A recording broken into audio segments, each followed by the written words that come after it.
های اداره مبارزه با آلودگی صوتی از ماشینم پیاده شو.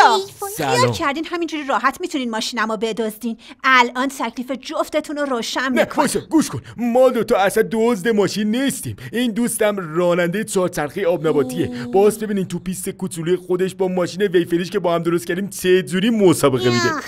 اما الان موضوع اینه که بازیش خراب شده، همه چم تقصیره. باز اگه اون ماشین بازیش درست نشه با دیگه نمیتونه بره توی بازی. یکی گفت اینجا ماشینتون رو بدزدید. مرد گریه نمیکنه.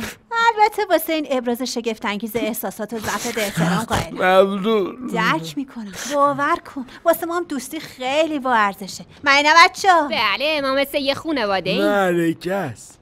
یعنی الان ماشینت با لوا؟ معلومه که نه، ولی کمکتون میکنم. هی گوشی تمرات هست؟ معلومه که هست. ویدیو درست میکنیم. پایرو با باد بزنت به این گنده و یه حالی بده.